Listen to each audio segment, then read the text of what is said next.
नमस्कार। आज इस ट्रेनिंग में हम दिशा पाठ्यक्रम के बारे में बात करेंगे।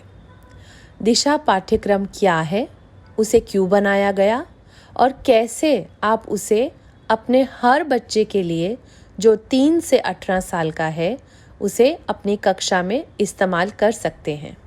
दिशा कार्यक्रम को सफल बनाने का रास्ता यहाँ दिखाया गया है। यहाँ आप देख सकते हैं कि इसके लिए क्या क्या कार्य करने हैं और किस क्रम में। सबसे पहले आईईपी की सही स्कोरिंग करना ज़रूरी है। उसके ऊपर उचित लक्ष्यों का चुनाव करना बहुत महत्वपूर्ण है।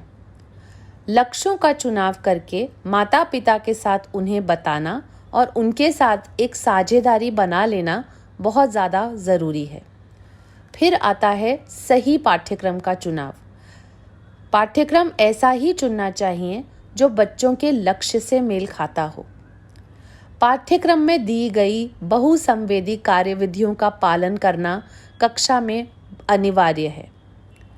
फिर पाठ्यक्रम का प्रभावी तरीके से उपयोग करना अपने बच्चों की उम्र और काबिलियत को ध्यान में रखते हुए। समय समय पर लक्ष्यों का आकलन करने से हमें पता चलता है कि हम पाठ्यक्रम सही तरीके से पढ़ा रहे हैं कि नहीं और बच्चों का उससे फ़ायदा हो रहा है कि नहीं। अगर नहीं तो आखिरी स्तर ये है कि हम अपनी कार्यविधि को संशोधित करें और इस तरीके से पढ़ाएं कि सब बच्चों का फ़ायदा हो और सब बच्चे सीख पाएं। आईईपी चेकलिस्ट की स्कोरिंग और लक्ष्यों का उचित चयन, ये वीडियोस आपके साथ पहले ही बांटे गए हैं। अब चलिए आगे चलते हैं। माता पिता के साथ साझेदारी बनाना क्यों ज़रूरी है और इसके लिए क्या करना पड़ता है। सबसे पहले तो बच्चों का चेकलिस्ट के ऊपर आकलन करना बहुत ज़रूरी है। फिर चुने गए लक्ष्यों को पूरा करने के लिए एक योजना बनाना ज़रूरी है। इसमें माता पिता को अपना साझीदार बना लीजिए। बहुत सारी ऐसी बातें हैं जो माता पिता आपको बता सकते हैं जिनमें आपको फ़ायदा होगा लक्ष्य पूरा करने में। फिर एक बार जब आपने माता पिता को बता दिया तो उनको वो लक्ष्य पूरा करने के कदम आप उन्हें बताएंगे और आप उनको समझाएंगे कि कैसे एक बड़े लक्ष्य को छोटे छोटे भागों में बांटा जा सकता है। समय समय पर चुने गए लक्ष्यों का समीक्षा करना, रिव्यू करना बहुत ज़्यादा ज़रूरी है। अगला कदम है सही पाठ्यक्रम का चुनाव करना। इसके लिए ज़रूरी है कि हमें पता हो कि दिशा का पाठ्यक्रम क्यों बनाया गया।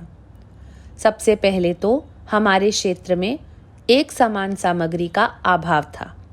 दूसरा, हमारी कक्षाओं में विभिन्न स्तर के बच्चे हमेशा रहते हैं।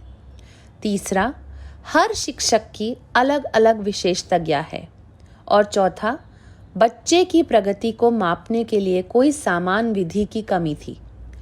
इन 4 बातों को ध्यान में रखते हुए ये सोचा गया कि एक अगर ऐसा कार्यक्रम आएगा जो सबके लिए लागू होगा और पूरे क्षेत्र में शिक्षक एक ही चीज़ का पालन करेंगे तो एक समानता लाने में बहुत आसानी होगी। दिशा के पाठ्यक्रम में नर्सरी से लेके प्री वोकेशनल तक का पाठ्यक्रम है। नर्सरी 3 से 6 साल के बच्चों के लिए है। लेवल 1 6 से 10 साल के बच्चों के लिए है। लेवल 2 10 से 12 साल के बच्चों के लिए है।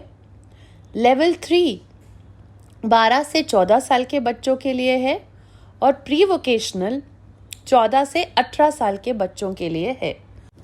दिशा का लेवल 3 का पाठ्यक्रम NIOS के OBE A लेवल से मेल खाता है।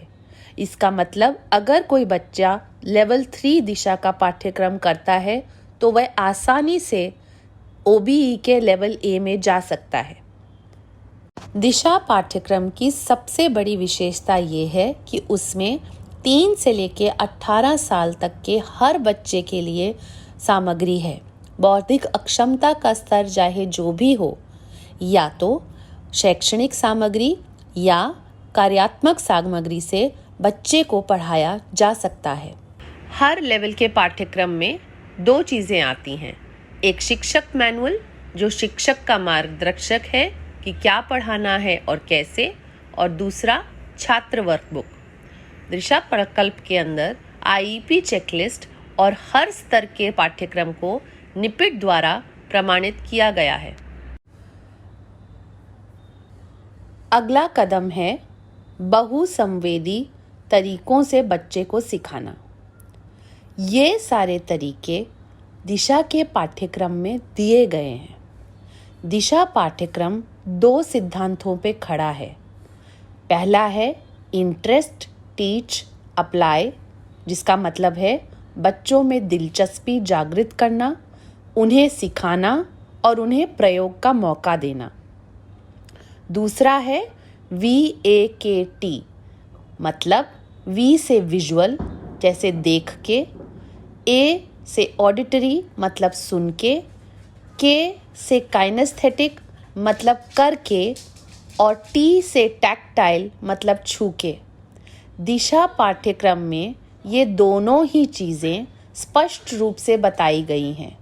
किस तरीके से बच्चे का ध्यान आकर्षित करना है, उसे सिखाते समय क्या बोलना है, और प्रयोग के लिए बच्चे के लिए वर्कबुक जो है वो दी गई है। और सारी ही चीज़ें VAKT मेथड से आपको स्पष्ट रूप से मैनुअल में बताई गई हैं, हर सब्जेक्ट के लिए और हर एज ग्रुप के बच्चों के लिए। टीचर मैनुअल कुछ इस प्रकार से दिखाई देती है। सबसे पहले पाठ का उद्देश्य, फिर उसमें लगने वाली सामग्री, और फिर पाठ को 3 भागों में बांटा गया है: दिलचस्पी, सिखाना और प्रयोग। ये चिन्ह आपको बताते हैं कि ये किस प्रकार की गतिविधि है, देख के करने वाली, सुन के, छू के या करके। इसके साथ ही बच्चों की वर्कबुक दी गई है। हर पाठ के साथ एक वर्कशीट दी गई है। दिशा का शैक्षणिक पाठ्यक्रम 3 विषयों पर बनाया गया है। भाषा, जिसमें मराठी, हिंदी और अंग्रेजी के पाठ्यक्रम हैं, गणित और पर्यावरण विज्ञान। भाषा के पाठ्यक्रम में नर्सरी में बच्चों को सुनने, बोलने और वर्णमाला की सरल गतिविधियां सिखाई जाती हैं।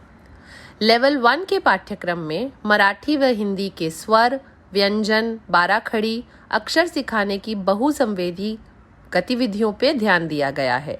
और लेवल 2 के पाठ्यक्रम में स्वर से बने छोटे शब्द, छोटे छोटे वाक्य, शब्दों को समझना, पढ़ना और इस्तेमाल करना सिखाया जाता है। नर्सरी के पाठ्यक्रम में पूर्व गणित की अवधारणाएं, आकार इत्यादि और 1 से 10 तक की गिनती से सिर्फ परिचय करवाया गया है। लेवल 1 में 1 से 10 तक की गिनती के मूल्य जो है वो सिखाए गए हैं। अनेक नए अवधारणाएं यहाँ पर जोड़ी गई हैं। सिक्कों और नोट की पहचान इस करिकुलम में होती है। लेवल 2 के करिकुलम में 11 से 30 और उससे ऊपर की पहचान और उसका मूल्य सिखाया गया है। नए आकार, समय और मनी कॉन्सेप्ट की गतिविधियाँ इस पाठ्यक्रम में मिलती हैं। लेवल 3 का स्तर थोड़ा ऊंचा है। उसमें अधिक गणित की अवधारणाएं, नए आकार, समय और मनी कॉन्सेप्ट की गतिविधियों के ऊपर ध्यान दिया गया है। पर्यावरण विज्ञान। नर्सरी के पाठ्यक्रम में बच्चों को खुद के बारे में, उनके परिवार के बारे में और उनके आसपास के पर्यावरण के बारे में बहुत ही सरल तरीके से बताया गया है। सिखाने की तकनीक ऐसी है जो बच्चों को समझ में आए, जो है खेलकूद के माध्यम से।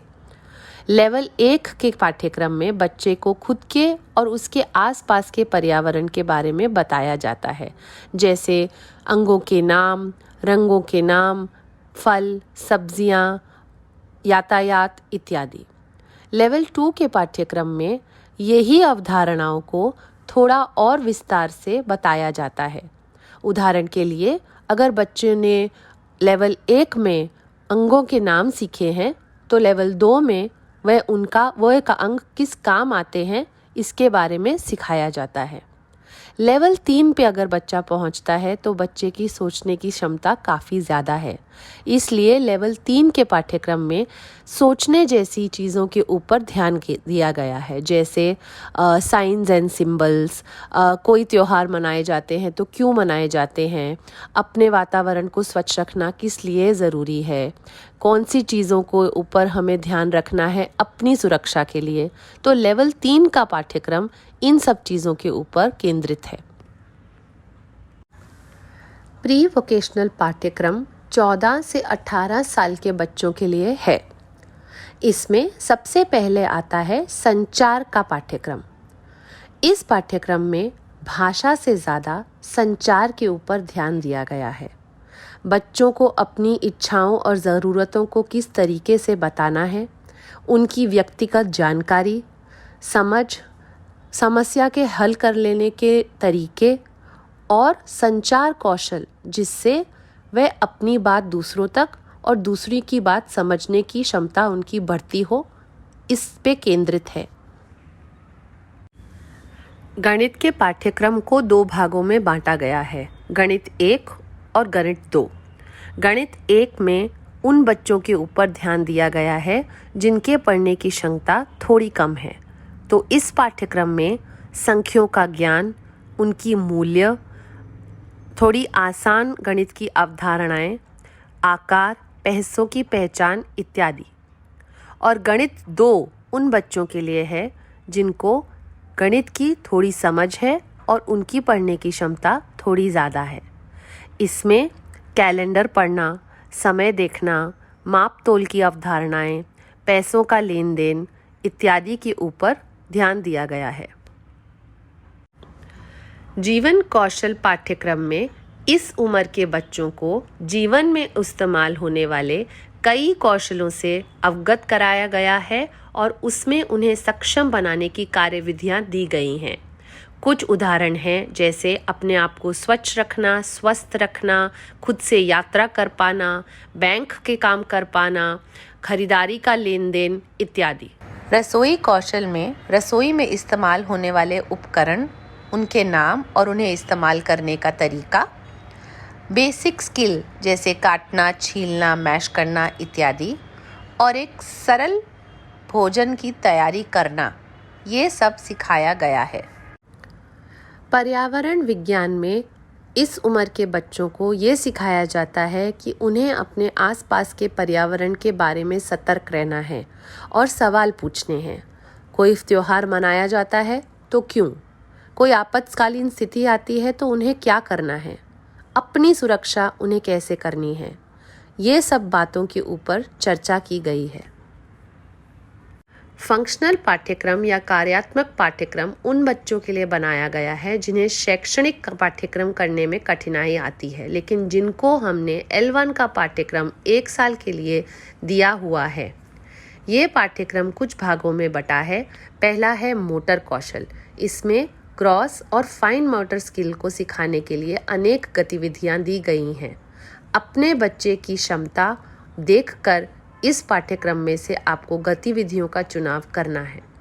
फिर आता है संचार कौशल। इसमें बच्चों को अपनी बात समझाना और किसी और की बात समझ के कार्य करना की गतिविधियों के ऊपर ध्यान दिया गया है। एक्टिविटीज़ ऑफ डेली लिविंग या अपनी मूलभूत ज़रूरतों को किस तरीके से बच्चे को सक्षम बनाया जाए, उस गतिविधियों का यहाँ पर वर्णन है, जैसे स्वतंत्र रूप से खाना, बाथरूम जाना, कपड़े पहनना इत्यादि। पाठ्यक्रम का प्रभाव या उसकी प्रगति किस प्रकार होती है? 3 से 6 वर्ष के बच्चों को नर्सरी का पाठ्यक्रम दिया जाता है। उनकी बौद्धिक अक्षमता का स्तर चाहे जो भी हो। 6 से 10 साल के बच्चों को हर बौद्धिक अक्षमता के स्तर पे लेवल 1 का करिकुलम देना अनिवार्य है। अगर 1 साल लेवल 1 करने के बाद ऐसा लगा कि बच्चा आगे नहीं बढ़ पाएगा तो उसे फंक्शनल या कार्यात्मक पाठ्यक्रम दिया जा सकता है। सेकेंडरी या 10 से 14 साल के बच्चों के लिए लेवल 2 और लेवल 3 का पाठ्यक्रम है। ज़रूरी नहीं कि बच्चे को ये पाठ्यक्रम इतने लंबे समय तक करना है। अगर बच्चा जल्दी से आगे बढ़ता है तो एक एक साल में उसे लेवल 1, 2 और 3 भी दिया जा सकता है। लेवल 3 करने के बाद ऐसा लगे कि बच्चे की पढ़ने की क्षमता अच्छी है तो उसे NIOS या ओपन स्कूलिंग में डाल देना चाहिए, OBE के A लेवल में। 14 से 18 वर्ष के बच्चों को प्री वोकेशनल का पाठ्यक्रम दिया जाता है। लेवल 1 या लेवल 2 के बाद ऐसा लगे कि बच्चा अगर आगे नहीं बढ़ पाएगा तो उसे कार्यात्मक पाठ्यक्रम दे सकते हैं। 14 से 18 साल के बच्चों के लिए प्री वोकेशनल का कार्यक्रम अच्छा है, चाहे उसकी बौद्धिक अक्षमता का स्तर चाहे कुछ भी हो। हर बच्चे के लिए उस पाठ्यक्रम में पढ़ाने की सामग्री है। पाठ्यक्रम के बारे में कुछ और खास बातें। इस पाठ्यक्रम को अपना मार्गदर्शक बनाइए, लेकिन अपनी रचनात्मकता से इसे और भी बेहतर बनाया जा सकता है। IEP चेकलिस्ट में दी गई हर गतिविधि दिशा के किसी न किसी पाठ्यक्रम में आपको मिल जाएगी। बच्चों की उम्र और काबिलियत के हिसाब से पाठ्यक्रम को संशोधित किया जा सकता है और करना ज़रूरी भी है।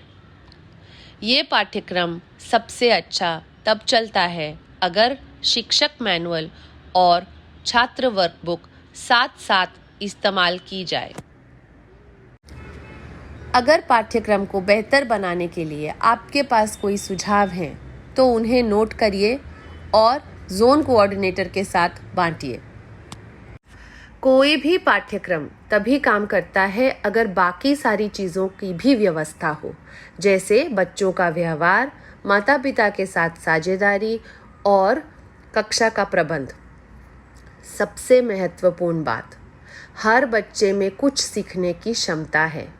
बस हमें पता होना चाहिए कि बच्चों की ज़रूरतें क्या हैं, उनके लिए सही लक्ष्य चुनने हैं, उचित पाठ्यक्रम और प्रभावशाली कार्यविधि से उन्हें पढ़ाना है।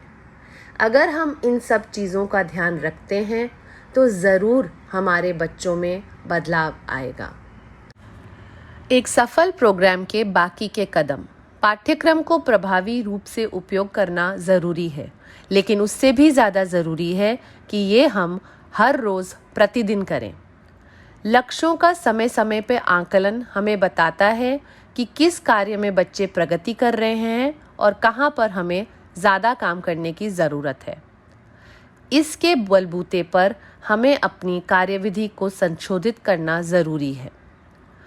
अगर हम ये सारी बातें ध्यान में रखते हैं तो हम एक सफल प्रोग्राम की ओर बढ़ रहे हैं। आशा करते हैं आपको ये ट्रेनिंग पसंद आई होगी और अगर आपके कोई सवाल या सुझाव हैं तो ज़रूर हमें बताइए।